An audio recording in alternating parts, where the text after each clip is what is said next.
What's up, guys? John here with Hit Run Steal. We all know the type of toll that the game can take on a catcher's body. So today I wanted to show you guys some of my progressive warm-ups, what I like to do before a game, and hopefully this will help add a little bit of longevity to your career and help you endure the type of damage that the game puts on you behind the plate. Hope this helps. All right, so to start, the first progressive warm-up that I like to go through is duck walks. I'm a firm believer that your base is always from the ground up. First thing on my base is my legs. So I like to make sure that my legs are nice and warm before game time. So get down into a down stance. You can pretty much do whatever you want with your hands. I like to hold them out here in a triangle, and you're just gonna walk forward in that down stance. I do about 3 rounds of this, 30 seconds a round. When I get to a certain point, I stop, and then I go backwards, making sure that I'm keeping my balance and everything stays moving nice and fluid. All right, the next thing on my progressive checklist is hip mobility, right?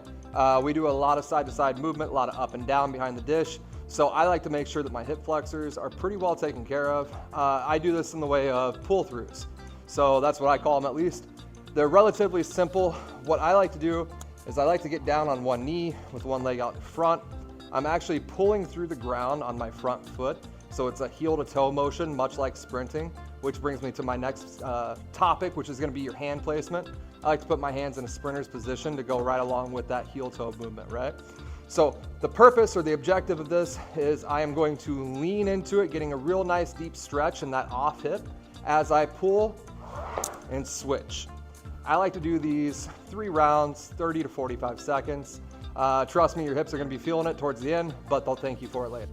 Now that my legs are feeling pretty warm, the next thing on my checklist is to add a little bit of explosive movements into my warm-up, right?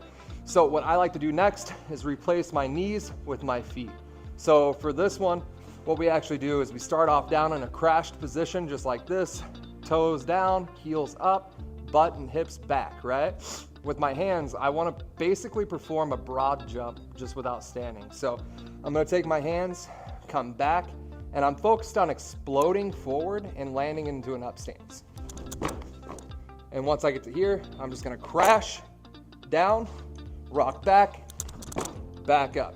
I like to do this 3 rounds, about 10, 15 apiece.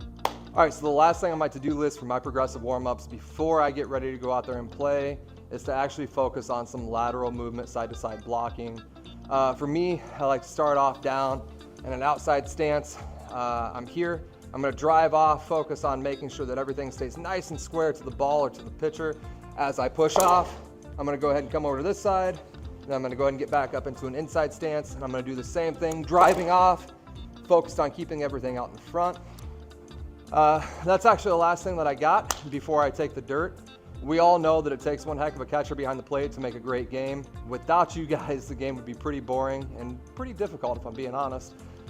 Maybe I'm a little biased, but hopefully this helps add a little bit of longevity to your career behind the dish. As always, thank you for choosing Hit Run Steal. Stay healthy, stay happy. We'll see you next time.